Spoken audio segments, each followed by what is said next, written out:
it's kind of crazy because censorship and black people and black artists like that, like it's a real battle. You know what I'm saying? Like Hmm. even before, like even if it wasn't, like it's always been that, like with hip hop, with black art in kind of general, like that's the two have collided often. You know what I mean? Like Yeah.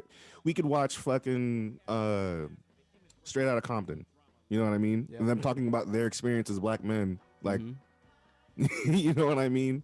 Like they tried to take those albums off the shelves because of, you know, the violence, the things that they were experiencing in their day-to-day lives. It's kind of weird that like we know lynchings happen. We know they've happened, you know, Yeah. in the past, and we know that they were displayed the ways that that's a historical fact. And even if it's, I wonder like if it was a drawing, would they have taken it down? You know what I mean? Sure. If it was a painting or if it was something depicted a little less based in reality, would they have pulled it away? Hmm. You know what I mean? And it's crazy because I was talking with my little cousins the other day, and we're talking about slavery because Black History Month, Hmm. and I was like curious as like, you know, to know like what their understanding of it was. Yeah, absolutely. And my aunt brought something up really triggering. It was that like I think because when we're younger, or for we still don't know how to talk about slavery. That older generation really didn't know how to talk about it, Yeah. and certain public schools didn't know how to talk about it. So you kind of learn about it as you get older through, of course, your elders, through more educated people outside of schools. You know, you learn about it through them, and then Yeah. you kind of get this, you kind of get this bigger idea of it You get this that you street didn't smart have about it that you don't get as at a school. kid, and you feel like you're being lied to. You feel like this depiction of it wasn't what you thought it was. Like I remember for me, I was like, slavery must have been real short. You know, as I got my own understanding of it, like they censored out so much because they didn't want us to see it because it's hard to look at. Yeah. It's hard to take in. And when it comes to art, like trying to purvey that to other people, trying to display it, it's like we have to, there's a conversation that has to come with it. Yeah. And that conversation is really difficult to have. Like, I wonder if they watched it and thought to themselves, no, we can't show this to other people. Or if they, you know, saw what was going to be in it, Yeah. you know what I'm saying? And then censored it. So it makes me think like, I wonder if Instagram, whoever the Instagram people are, saw what, you know, Adrian was trying to purvey and thought to themselves, nope, we're not gonna we're not gonna allow him to show this. I wonder if they like went deeper than what he was initially presenting. You know what I'm saying? Because it's like judging a book by its cover, Yeah. but like deeper than that. And You know what I'm trying to maybe say? there's something in their app that Right, sees like pictures like this and right. takes them down.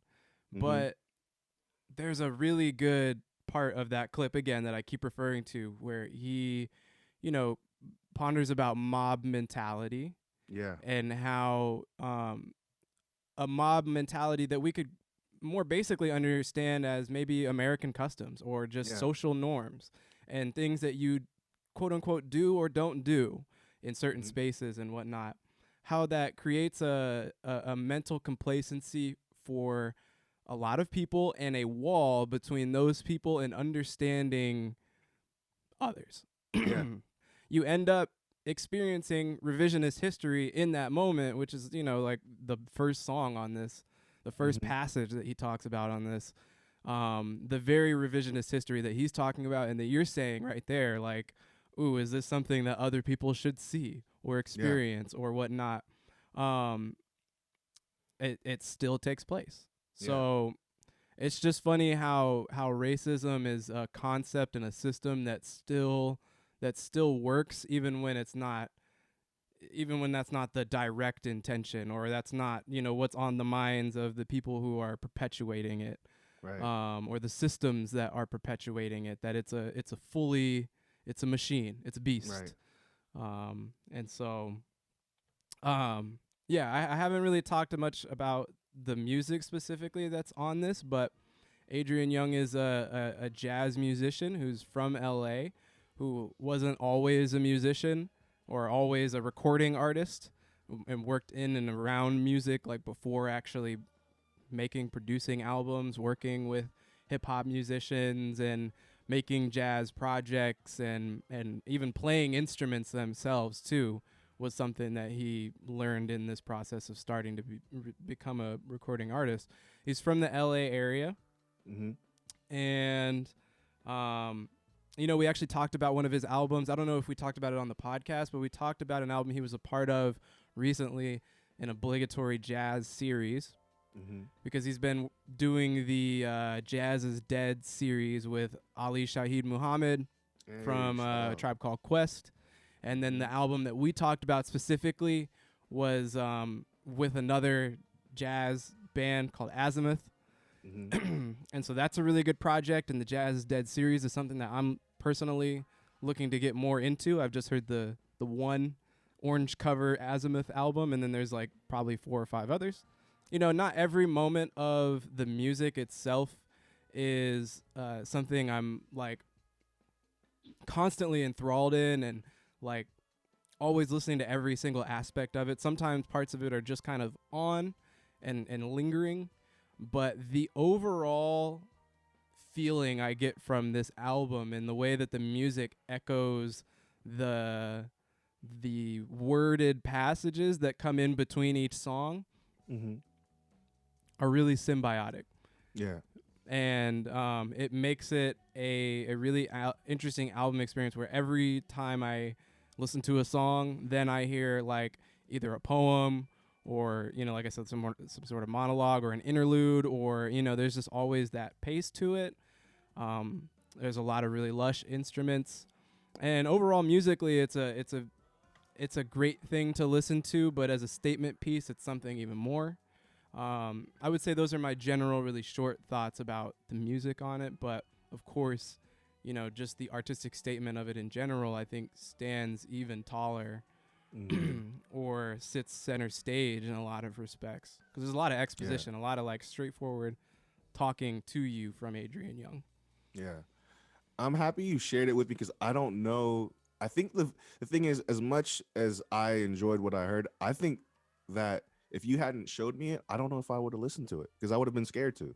You know what I mean? I knew that trigger warning would have pushed me a little bit past because, I mean, as like a black man, I do try to avoid like seeing certain stuff like that. Yeah. Mainly because it wears and tears on me.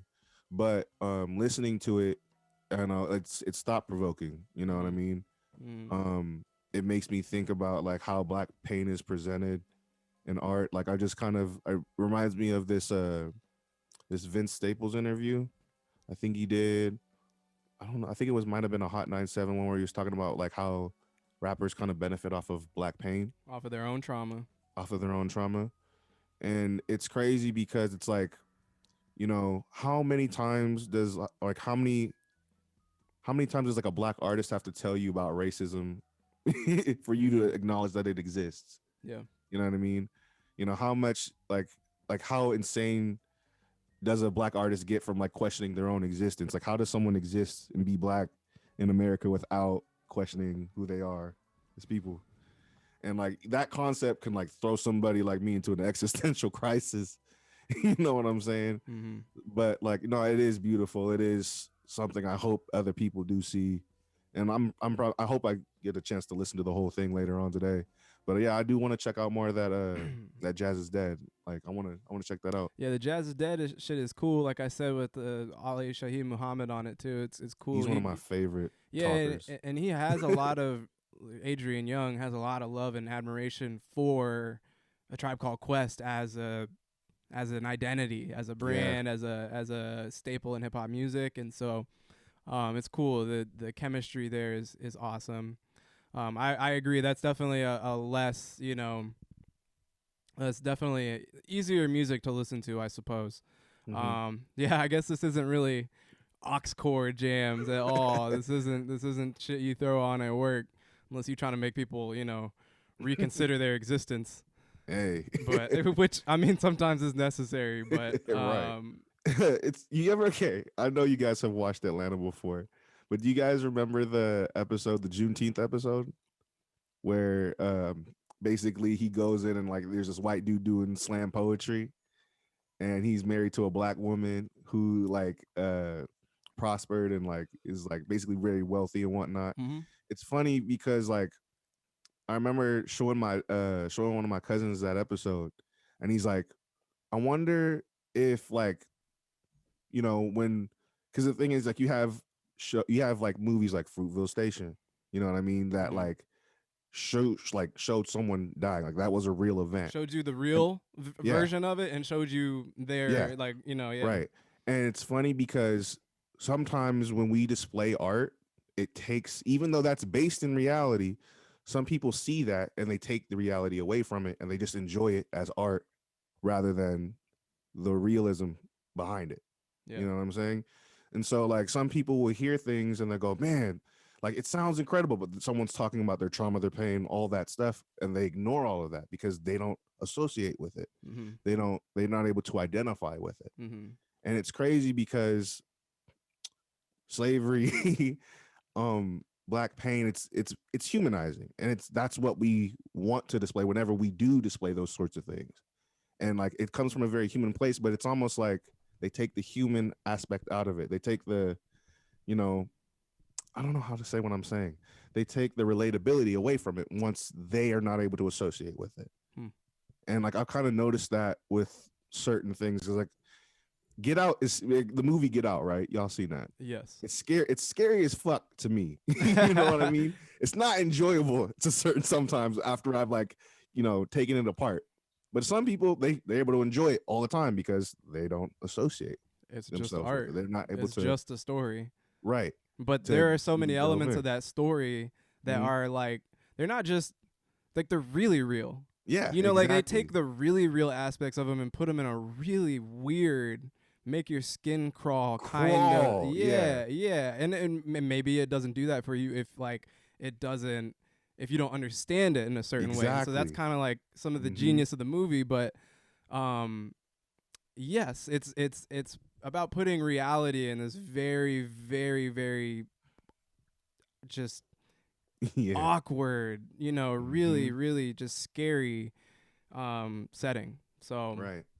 yeah, I agree. I think about that with an album like this, like yeah, it's very forward, it's very confrontational, it's very forward with its the core of its message. And I really appreciate the core of its message and what it attempts to not just make people aware that certain things happen, but really how to like saturate it, how to understand it on a certain level.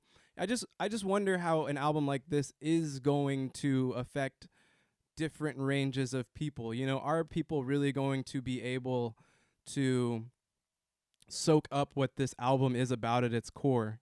Because I think Hmm. there are elements of this album that are really essential to it that may not get across to everyone in the most foundational way that that he probably hoped it would. Hmm. And I wonder how this album will take on with certain people, and if it will have Yeah. that effect like you said, to where like there's just a barrier of art that some people don't get past. If Hmm. there's a barrier of numbness or desensitization that we all experience that makes this album something different than what he hoped it would be. I Hmm. hope not. I'm really trying to Yeah. listen to this very intently so that I understand what the person making this is really trying to say.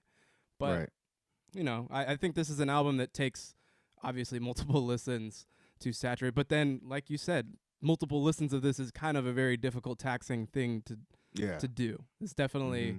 an album that takes time, and maybe that's Yeah. part of what he wants to, Yeah. for it to exist in Taxes do time. get things done sometimes, you know what I'm saying? Yeah. So it's the thing about it is like once art becomes art, it's there. It'll always be there. You know what I'm saying? Like something that he put out. I'm sure he probably didn't want us all to listen to right now. Of course, it's that month, Black History Month, Mhm. but it is something that you can come back to and really readjust. That's what I'm gonna have to do because like I got through it and I was just like, man, whoo, I gotta stop. I gotta come back. But no, it was enjoyable for what I did listen to. All right. I guess Trent, I haven't even heard you in this, but have you gotten a full listen on it, or more than that, or where are you at in terms of listening to it? Um, I've listened to it twice. I obviously like It's one of those. It's one of those projects that I feel like it's more. It's better to just take a back seat and like listen to your guys' conversation you just had was very like illuminating and yeah, I don't know. I can appreciate it on a musical level for sure. I think he's a great producer. He's an amazing musician. Um, and I mean, I've known that since the Jazz is Dead stuff. Some of the stuff he's done with Kendrick and Terrace Martin and stuff. Shit, I didn't He's know he obviously worked with just a them. talented. Yeah. Yeah, he worked on Untitled Unmastered and some other Terrace Martin projects and whatnot. So I've known that he's just a really talented artist. Uh, yeah, I mean, I think it's just more rewarding to one. I think it's important for everybody to listen to um, projects like this, and like regardless of your skin color, I think it's really just an important. Um, I thought the Get Out reference that you made and I was a good one because I think um, it's like you do take away if you take away the like the extravagant moments of Get Out, like the way over the top like moments of Get Out, the stuff that does make like everybody's skin crawl, then you're left with a movie that makes certain people's skin crawl. Yeah. Like Yeah. no matter what. Right. Yeah. And so like if I'm listening to this album and I'm thinking, you know, as a music listener, as a person who appreciates jazz music, as a like yeah, like I'm listening to a great album. Right. I'm listening to an important album. And then if you take all the music away and you're left with the monologues and you're left with the information and the way that he is able to bring the little like skits in and stuff like that, then you're left with literally just an informational packet for people who are kind of like, you know, not as well informed on the way that history is being told and how it affects what we see Current today. day existence. Yeah, which we'll talk about Mavi. I think it's really interesting to like kind of juxtapose these two albums together because while this one is a lot about history, the Mavi project, he's dealing with a lot of like what it is like, what that history has turned into for like a 20-something-year-old Black man in America. And like he raps a lot about that. And I don't know, as far as this album goes, yeah, I think everybody should listen to it. I think people who don't experience the same traumas regarding an album like this should especially listen to it. Take a seat back and just really let it resonate. Get a few good listens like I did. Listen to the music part really intently, and then flip it and listen to what he is saying in the monologues really intently. Yeah, I don't know. I think it's a great album though. There are moments in the music that seem to parallel the very dark nature of what's being spoken about in a lot of times, you know, and again like in these monologues. And then there are moments where there's like a little bit of reprieve, a little bit of contrast to something that's a little bit more uplifting and beautiful. And so it's not entirely full of moments that are trying to shut you down, but it's definitely it's definitely got its ups and downs, and it's an experience, you know. It gives me a little bit of shades of that To Pimp a Butterfly feeling, I was about to say, with all the passages and just kind of again the up and down nature of it. And so I mean, I know a lot of y'all love that album, have it put real high on your all-time lists and talk about it like it's, you know, one of the truly great things that we have today, and it is. And I think this album has shades of it, so I definitely recommend it to everyone.